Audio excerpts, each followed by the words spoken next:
Hello dear students. In the last class, I discussed with you chapter 3 organs of speech, and we began with an introduction and a diagram.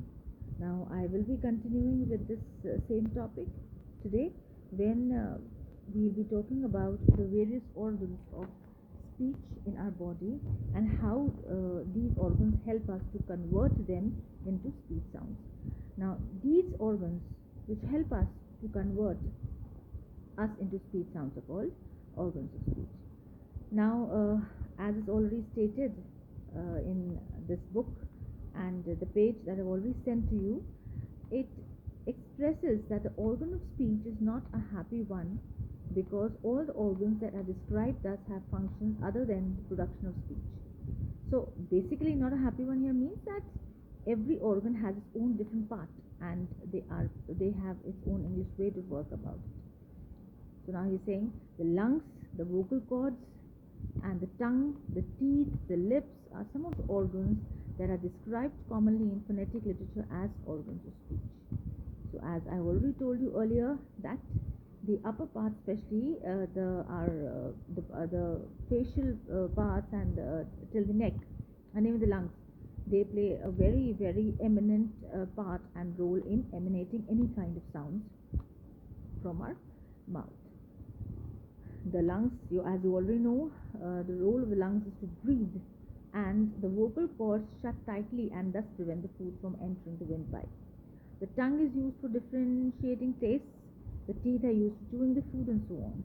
So we know the purpose of different kinds of organs, but again, one organ can have other functions too.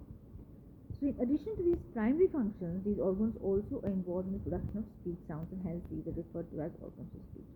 For want of a better expression, we shall continue to refer, and we will just see that what exactly, in which broadest form and way we can understand that how these organs of speech could be understood, could be expressed, and could be clarified in a much better way.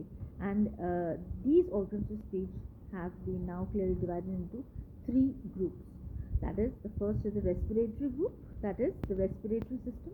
The second is the phonatory system, and the third is the articulatory system. It means that, of course, you know what is respiratory system. It's concerned directly to respiration. That is, it comprises the lungs, the muscles, the chest, and the windpipe. The phonatory system, of course, is related to the phone, that is the sound, the larynx. And the articulatory system, that comprises the teeth, the nose, the tongue, the roof of the mouth, and the lips. That is articulation. Articulation means, what is the meaning of articulation? When we are able to articulate. Articulate means to speak in such a way that the other person can hear our speaking with a sound. So these three ways we have to understand the organs of speech.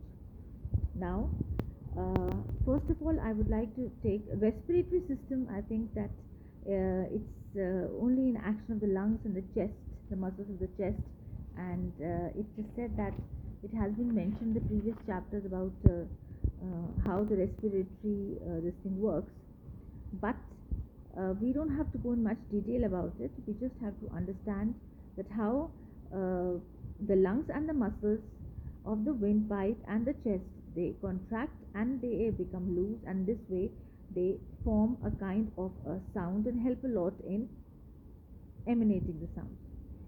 Now, as you all know, the lungs are spongy bodies and they are made up of small sacs called the alveoli, and it is in these sacs that the blood is cleaned of its carbon dioxide and provided with fresh oxygen from the outer air. Now, air is supplied to the alveoli by smaller tubes called the bronchioles. The bronchioles come together into two large tubes called the bronchi, and one is situated on the right and the other is situated on the left. So the bronchi join the trachea or the windpipe.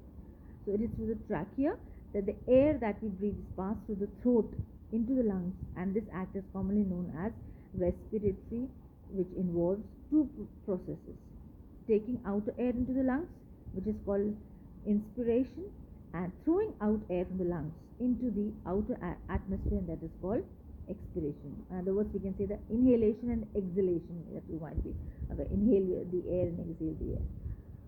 So it is the expiratory lung air, that is air that we breathe out, that is the basis of the articulation of most speech sounds. For this reason, the airstream involves lung air, which is called pulmonic airstream, we discussed yesterday about. And this is what called the pulmonic airstream mechanism. An airstream is produced by an airstream mechanism, and this is what is. So this is what is the respiratory system. How the lungs and the muscles of the chest, they work in order to help us to emanate the sound or to make any kind of sound. I think it might be clear till here, and the rest two systems will take a little bit of time to explain in detail, so I'll be discussing with them in the next class.